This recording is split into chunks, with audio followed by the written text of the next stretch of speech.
বিশেষ করে হচ্ছে ডেঙ্গুটাই আমাদের মেন কাজ। তো আমরা ডেঙ্গু নিয়ে সচেতন করার জন্য এসেছি। অনেক গ্রামের মানুষ জানে তবুও কিন্তু মানে অলসতাই করে না অনেক কিছু।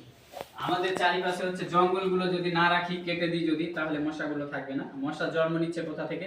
জল যে জায়গায় 7 দিনের বেশি জমে থাকছে সেই জায়গাগুলো থেকে মশা জন্ম নিচ্ছে। তো জল জমতে দেওয়া যাবে না। কলের পাড়ে হোক বা যে কোনো পাত্রগুলো আমাদের যেগুলো পুরনো হয়ে যায় আমরা বাড়ির যে বাইরে যেখানে সেখানে ফেলে দিই। মাটির গুলো যদি হয় তাহলে ওগুলোকে ভেঙে দিতে হবে যাতে জল না জমে। প্লাস্টিকের গুলো হলে সেগুলো যদি বিক্রি করা যায় বিক্রি করে দিতে হবে, না হলে কুড়ার যেগুলো থাকবে সেগুলো পুড়িয়ে দিতে হবে। ওগুলোকে যেখানে সেখানে ফেলা যাবে না।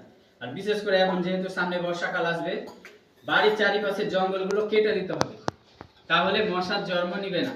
মশা মেন হচ্ছে জলে 7 দিন যেখানে জল জমে থাকবে সেই জায়গা থেকে মশা জন্ম নেবে। জল যদি জমতে না দিই তাহলে মশার জন্ম নেবে না, আমাদেরকে কামড়াবেও না, আমাদের ডেঙ্গু রোগটাও হবে না।